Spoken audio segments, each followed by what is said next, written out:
engisho ukuthi-ke asukeni-ke kulo mhlaba lokuthi sizothi thina inyanga ey'ncane nazo le nyanga ey'ndala funa nazo zilungise spelling, aziyeke uku-challenge'a iy'nyanga. Kuney'nyanga ey'ncane la eThekwini nala KwaZulu-Natal naseGoli ezenza kahle kabi ekulapheni, zinemali le nyanga ey'ncane, but iy'nyanga ey'ndala sezifika inferior, zisebenzisa le nyanga, ziqamba amanga kuma-YouTube channel zithi nje umbono wathwala nje wathwaliswa yimina. Amanga lawo, ngoba nawe sikutrendile, sakuthola ukuthi kade uzama ukuyothwala la okwakuyeke khona lo muntu bafike bakugqobha bakuvala ngoba uze nalo mqondo ukuthi wena wazi umuthi.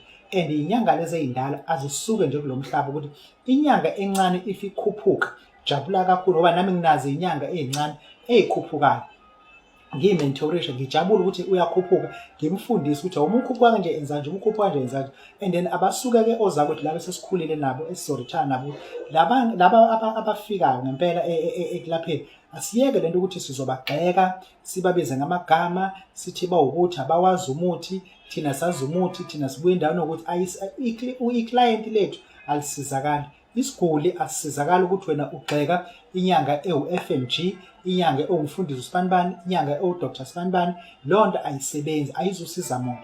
Into ebalulekile asiseve i-purpose, asilaphe abantu ithongo elithe asibalaphe, ngoba akekho umuntu othi uma efika ethongweni kuthiwa akayogxeka inyanga encane imikhuphuka ukuthi isidlula yena.